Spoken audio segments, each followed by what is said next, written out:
I don't feel like I always successfully express myself verbally.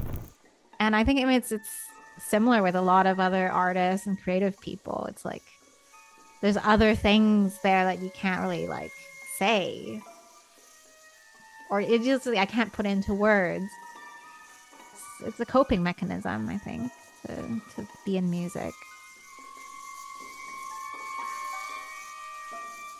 No, I'm really happy to have you here because I've known you for a long time. I'm not going to say I know you that well, though. That's for sure, you know. Mm. But I've known It's of like you, and composer world, right? yeah, yeah. I mean, we're like both in our 30s, and we've been around for like, I don't know, at least 10, 15 years. I've probably have been around your circle, you Mm-hmm. know, at some point. And the one thing actually I want to talk about first, which is quite personal, is you studying with the late Stephen Stuckey, who I also Yeah. studied with too Yes. back in high school. I would love to hear a little bit about that. If you have any stories or what was it like studying with him? How has that shaped you? Well, it was actually Steve who first mentioned you.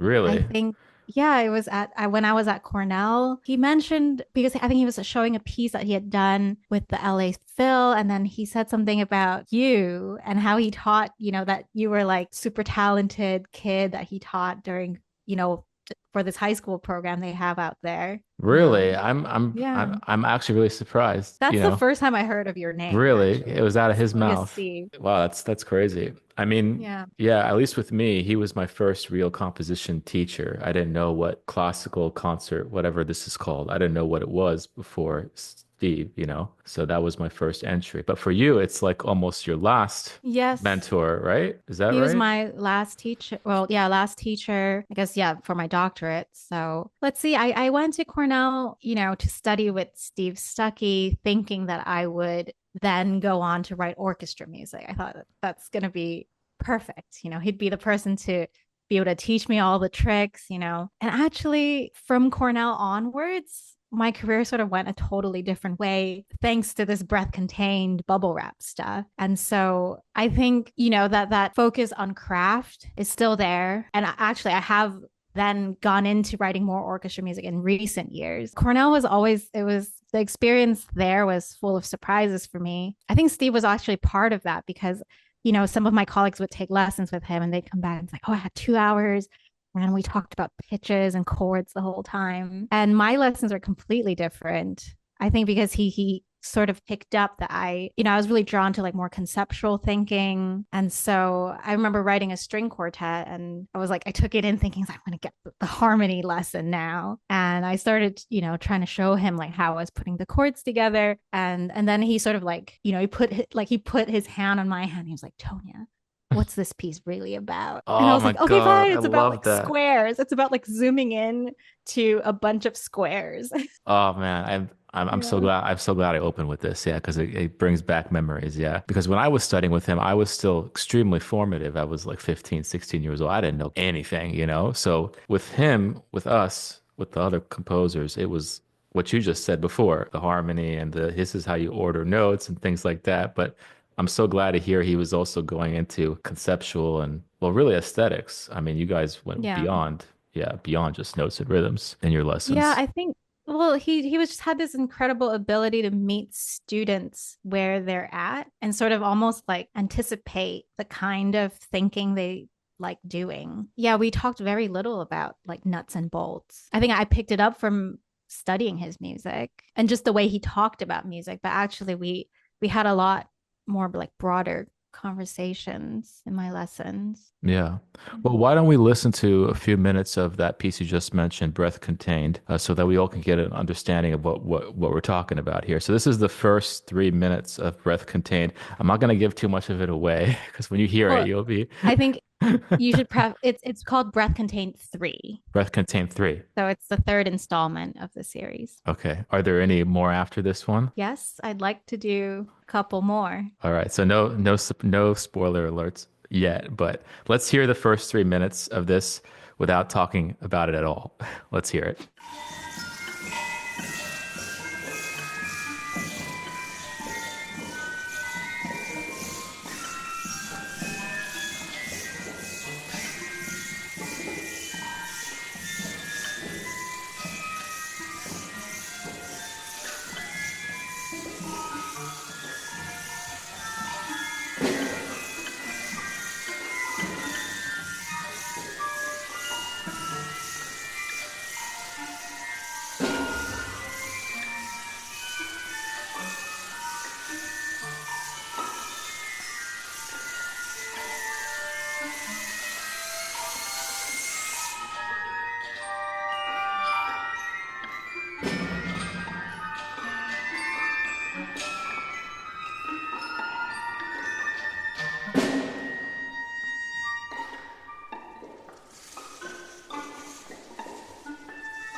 Why don't you tell us a little bit about like what's going on in this piece, and if there's any tie-in at all with this kind of concept you have with Stucky, that would be interesting too. I would be amazed to hear also if he knew about these bubble wrap experiments and what he thought, because it's completely outside of, at least in my mind, his aesthetic. Yeah, I'd love to know more about this and how this all came to be. So the Breath Contained project did start during my doctorate at Cornell. And it started from, well, yeah, it was an electronic music class that actually Christopher Stark was subbing Oh, for, okay.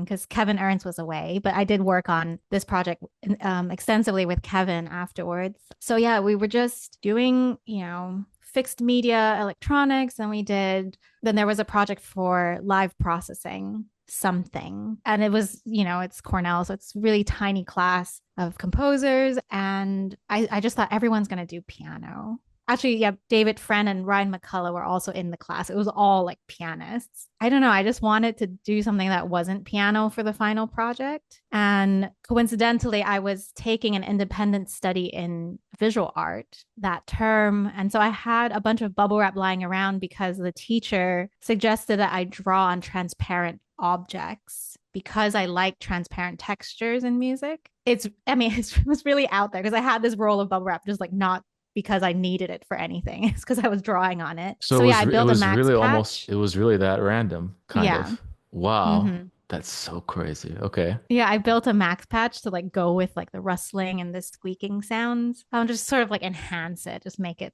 sound like electronic music. And then, so that was Breath Contain 1 as the solo piece. A couple years later, I decided to do an extravaganza of the same idea. So 5 people playing bubble wrap with live electronics. And that became Breath Contain 2.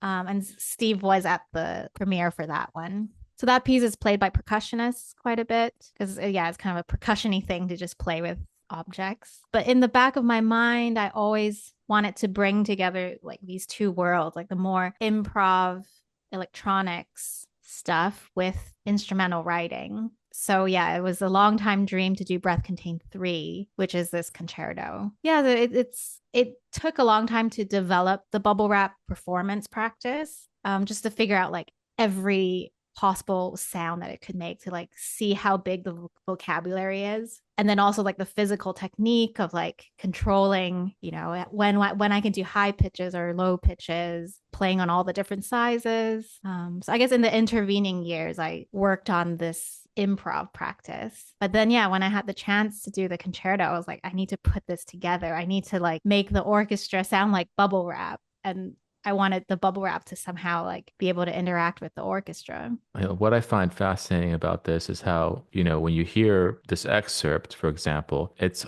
hard to imagine it being anything else almost with the bubble wrap and the orchestra working together. But then hearing you say, actually, no, I tried it out, the bubble wrap by itself for one piece, like in the solo context. Then I said, okay, let me try it out with 5 players. All right, now I'm comfortable enough. Let me try it out with an orchestra.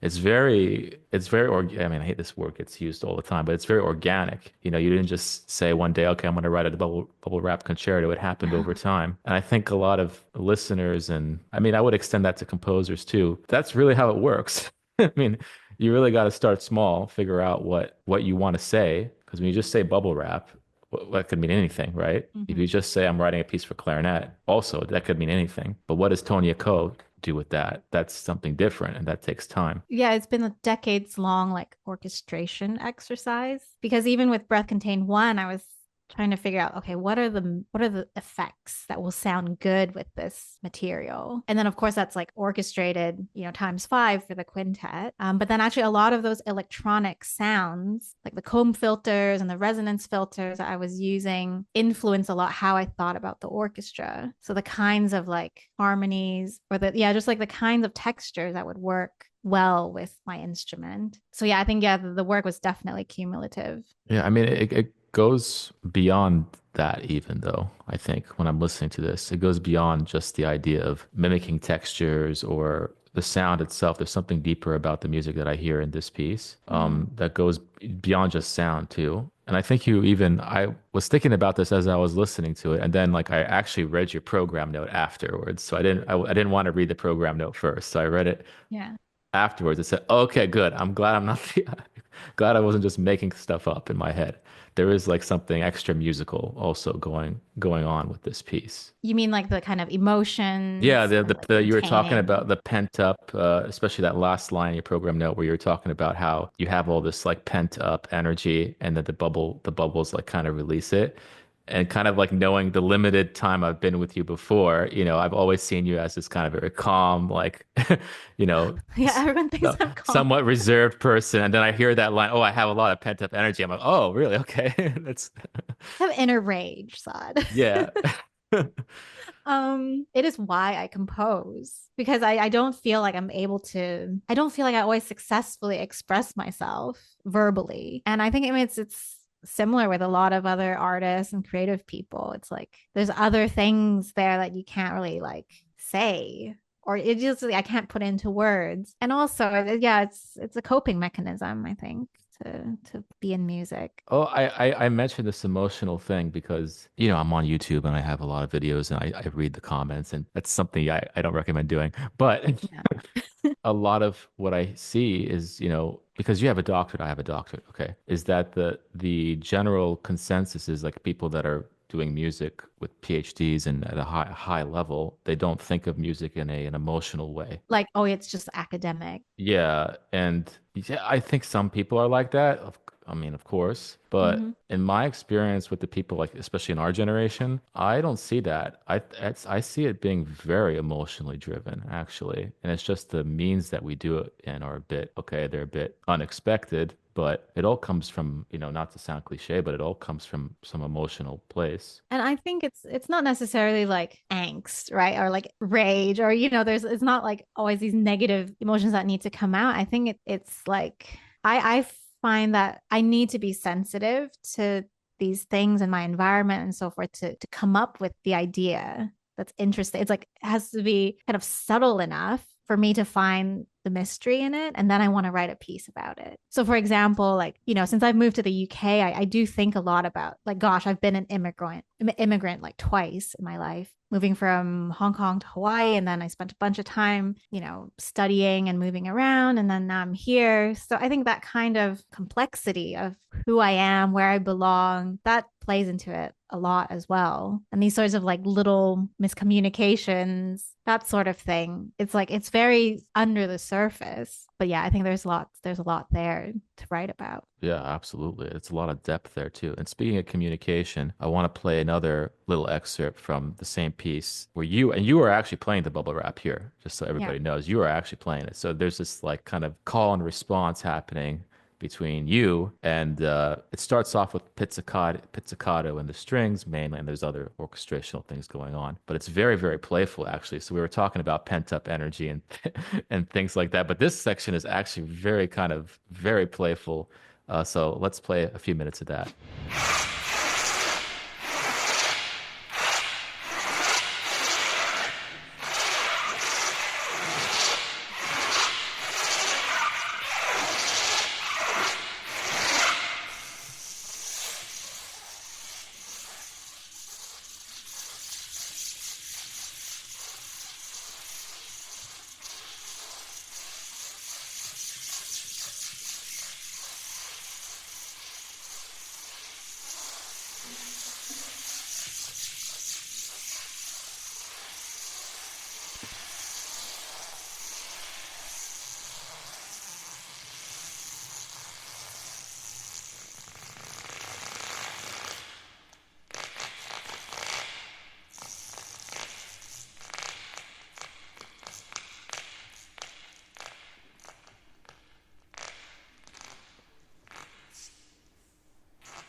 Yeah, so there's this playful side to you as well. And this part actually too is, at least to me, is almost the most traditional orchestra side. Like I can even hear like a little Beethoven in this. That reminded me too of like going back to the Stucky thing, like a little bit of that influence in there of the kind of more traditional orchestration. The piece basically goes from high to low. So the first excerpt we heard is like the very highest sound I could possibly make. And then, over the course of the piece, it gets lower and lower and kind of like darker in mood. And I thought that, for this last section of the piece, it's sort of the idea of the bubble, like releasing its song. And it's also because at that moment in the piece, I'm only playing on one bubble. So I just snap one bubble to make those little sounds. And the orchestra back and forth, I wanted this feeling of like small and huge. So the bubble it's only one bubble, and then when the orchestra comes in, they orchestrate like every little snap, but like in this huge like magnifying glass sort of way. Yeah, and then the textures kind of build up to a frenzy at the end. And then we didn't play this part, but at the end, there are many members of the orchestra that are playing the bubble wrap as well. They kind of like pull it out, and then it's visual too. So Yeah. that's Basically the punchline of the I gave it piece. away, but yeah.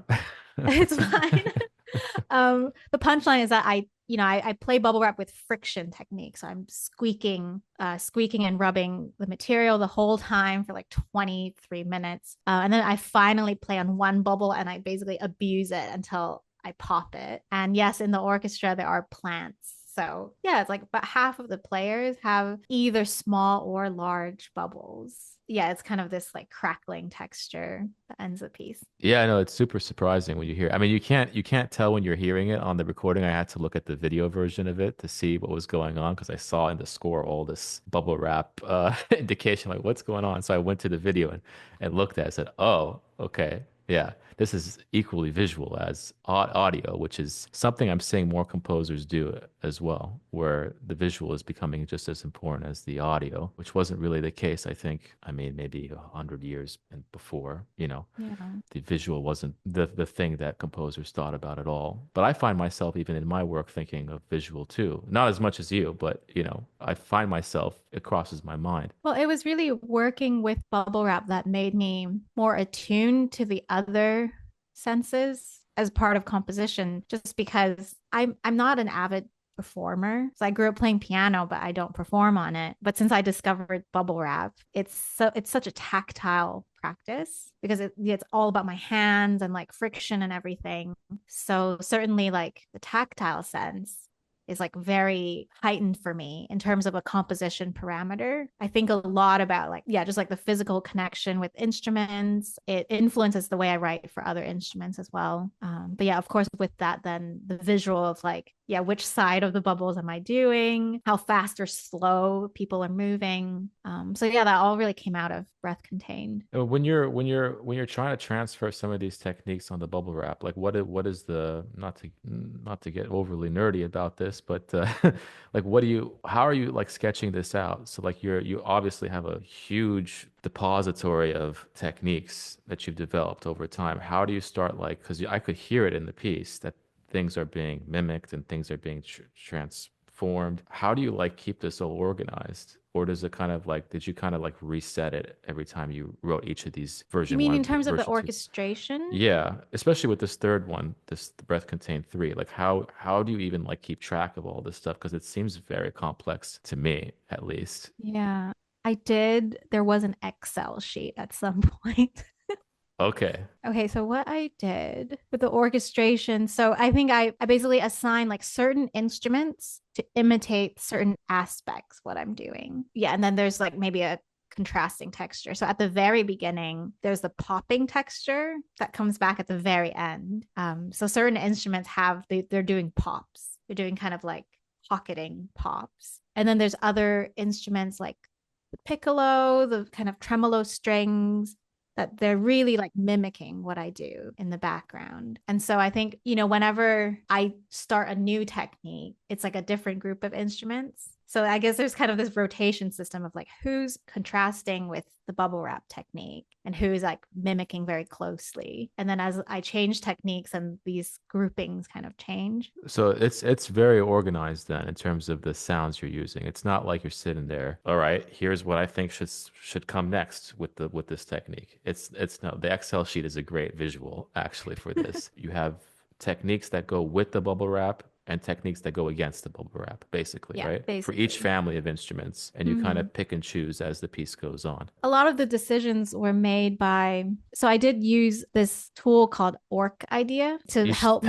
come up with. tell us what that is, yeah. Okay, For people so that it's don't an know what that is, earcom. yeah, yeah. It's an earcom tool, and it works best with Maxim SP. But I just use like this kind of standalone version for it. But you can import like any sound and tell it, what instruments you want to be involved, and it will try to orchestrate whatever sound you put in for those instruments. And so it did help me make some decisions for certain sounds. It was good to help me find some harmonies for it because I feel like with, I don't know, noisy sounds like bubble wrap sounds, I could do it by ear, but actually the computer helped me think of other solutions that exist, in the spectrum of the sound. But like it's like if you played one multiphonic to five people, they would tell you they all contain different pitches. So yeah, it just helped me generate material for that. So the harmonic ideas that you came up with, a lot of them came from using that. The initial appearance of something was taken like from a solution or adapted from this orc idea, but it's not able to sustain the transcription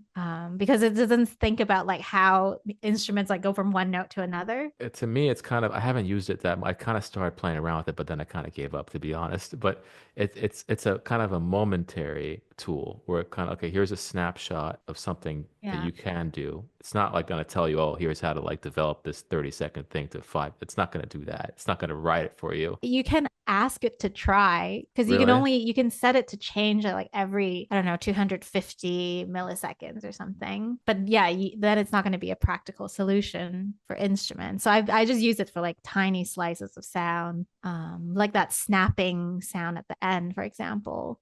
It kind of gave me a few solutions. And then I just kind of wove them together to make a phrase or a line. So in terms of like the electronic tools you're using that Orc idea as a tool for composition. But then as far as the electronics in the actual piece, what is going on? There's only amplification. Really? Yeah, in Breath Wow. Contain 3. Okay. Everything that sounds like electronics is just me playing bubble wrap. Really? Yeah. Wow. And then so it's got a close, I'm assuming there's a close one close mic or multiple or how I does that use work this exactly? yeah, because I have a table set up and so I use like a stereo pair Okay. to get both sides of, small and small, medium, large bubbles. And the speaker is just like right next like a guitarist, just like right next to you, or is it out in the It depends. So if I'm playing solo, then yeah, I might just use an amp. But for the concerto, it's just I just put it into the hall. So when we did it with contemporaneous at National Saldus, it was just yeah, their house speakers, and then in Luxembourg, yeah, it was also just in the main hall. In the main hall, yeah. That's what ends up happening when I don't do electronics much, but yeah, they usually do it in the main hall, just mostly because of that's what they're used to doing, I guess. Yeah, it's easier. So how does all this, so the bubble wrap thing, I mean, that's definitely something you're known for. Like every time I hear, somebody say Tony, it's like bubble wrap, that's the thing. But Yeah. which is cool. But at the same time, you do other things, right? You do other Yeah, I music mean, without it. So does that permeate to the other kind of music, or is it kind of separate or it really depends on the project. I think Breath Contained, all this bubble wrap stuff it's been like a very influential thread in what I do. But I just finished Song Cycle for mezzo and piano, and there maybe the influence is a little bit less. yeah. Yeah, I would say it's a fun aspect of what I do. I don't mind that I'm known for it. I think it's just been a really fun project and I've learned a lot from it. But yeah, I just write for whatever. Yeah, and being known in our field is kind of a big Being known being amongst asterisks, yes, being known among a very you. small group of people. Yeah. Yeah, that's what I mean.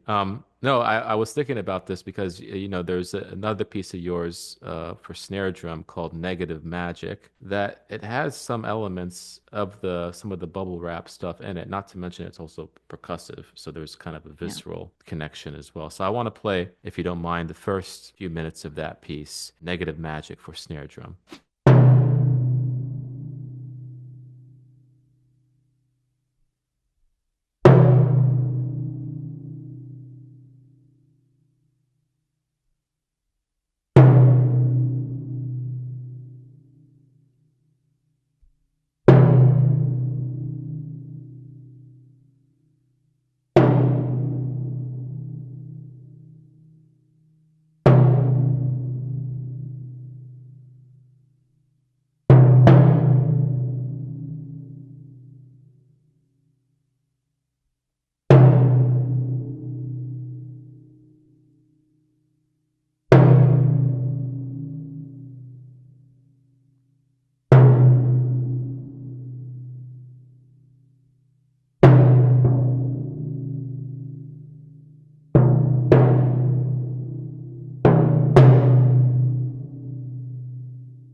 Is there any connection with that aesthetic, or is this a kind of a separate piece altogether? With this piece, there is a clear influence from working with bubble wrap, which is that of kind of like magnifying the weird sounds that are contained in whatever instrument.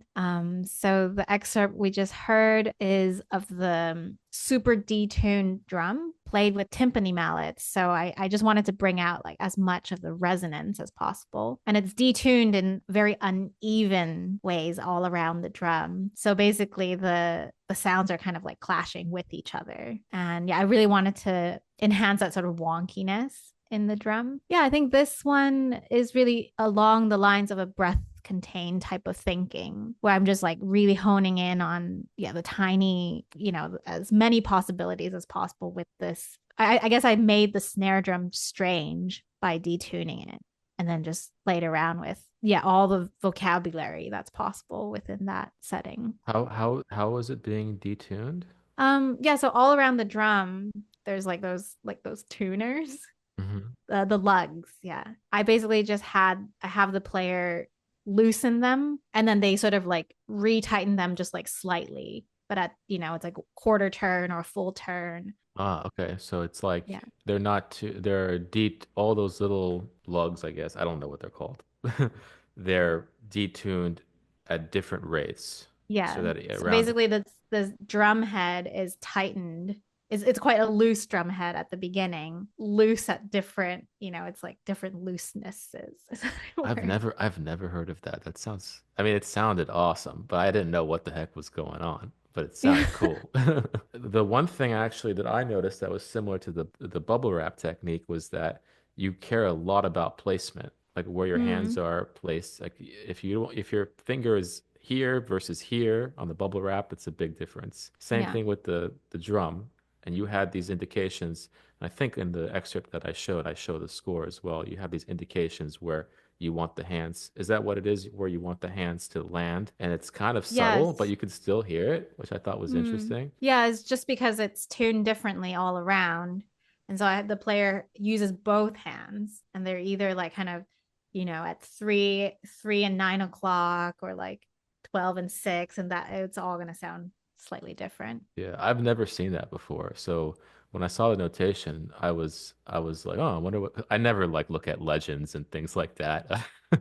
When I read, I always just want to. Oh, if I don't know something, I'll go back. But then I'm looking at it, I said, oh, he's actually moving his hands, and there's a slightly different sound happening, and I've never seen that. I've never seen that on the drum, I think, before. I mean, on timpani, I guess you can get that kind of sensation where you're moving towards the center and Yeah. going to the edge, but I don't think I've seen it with like two sticks at once before. Yeah. So, I mean, along with the timpani idea, this piece actually develops off of like those kinds of discoveries, which I made writing this percussion quartet, which is it's like the timpani set, but each person has one drum. And yeah, then there I did a lot of like, edge playing, normal, center. Yeah, I was even playing around with like harmonics a little bit for a while, but I don't think it ended up in that piece. So it's literally like a timpani quartet with four Yes. players, right? Yeah. That's a cool Each with idea. one timpano With one timpano, singer. yes. You didn't use the tiny one, did you? No, Yeah. no. That one informed this piece or the other way around? Yes, yeah, the timpani piece was older than Negative Magic. But yeah, I was just playing around with like the drum head idea, like all the different sounds you can make. And I guess it's quite unusual to do that on a snare drum. Yeah, but then later, I mean, I didn't play this part of the piece, but later on, the snare drum it gets turned back on. It seems like it goes back to like the kind of quote unquote normal snare drum sound. I'm assuming the detuning stays put, right? Hmm. When so you get the snare drum sound, but it's a little off from what you Yes. expect in a with a normal snare drum in an orchestra or something. Yeah, and then of course, I also detune the snare itself. So at the end of the piece, I loosen the snare until it doesn't even touch the drums. But the thing is, percussionists, they don't mind doing those things, right? Well, not Mike Compatello, who I Not worked him, with of for this course. piece. Yeah, yeah. Could do anything. I think there's a thing, with snare drums, the tuning is actually quite important, and they tend to have it like tuned quite tightly. It's quite a high pitched instrument, so I think this one would like mess with it. It's like scordatura for a violin. You can do it, but maybe it's like hard to get it back to where it was.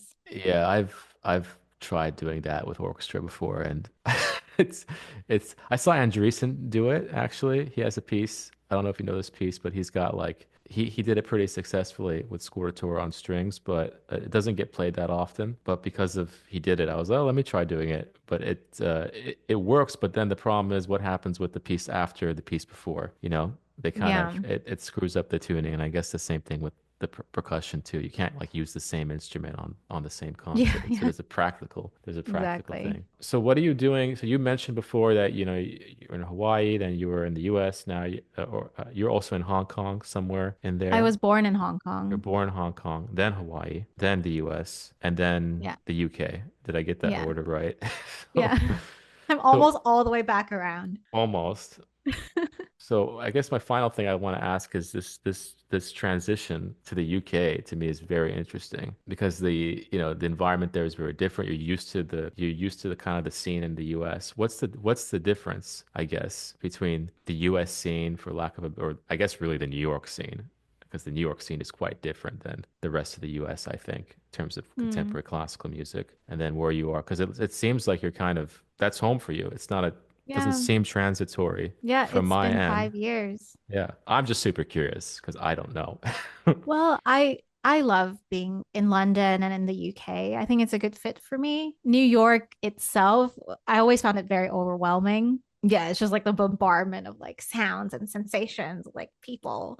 So I love visiting and I still have a lot of work there, so I go back pretty often. But in terms of like living, yeah, I think I definitely prefer being here. The scene is different in that, I mean, mostly because it's smaller. I feel like in the US, I meet someone and we get on really well. And then, it's like 2 or 3 years before you'd see them again, just because, the country's so big and everyone's like flying everywhere, everyone's moving for jobs. But here, everything it's pretty accessible. So it's easy to take the trains to different cities. And when I go to different concerts, like I do run into people. I run into the same people at new music concerts. So it's been maybe easier to feel like there's a community, Mm. which is really nice. I never expected that I would, have sort of work connections to Europe. But I think it's been much more possible since I've been here. While there's stuff in the US I wish I could do, but at the same time, my career has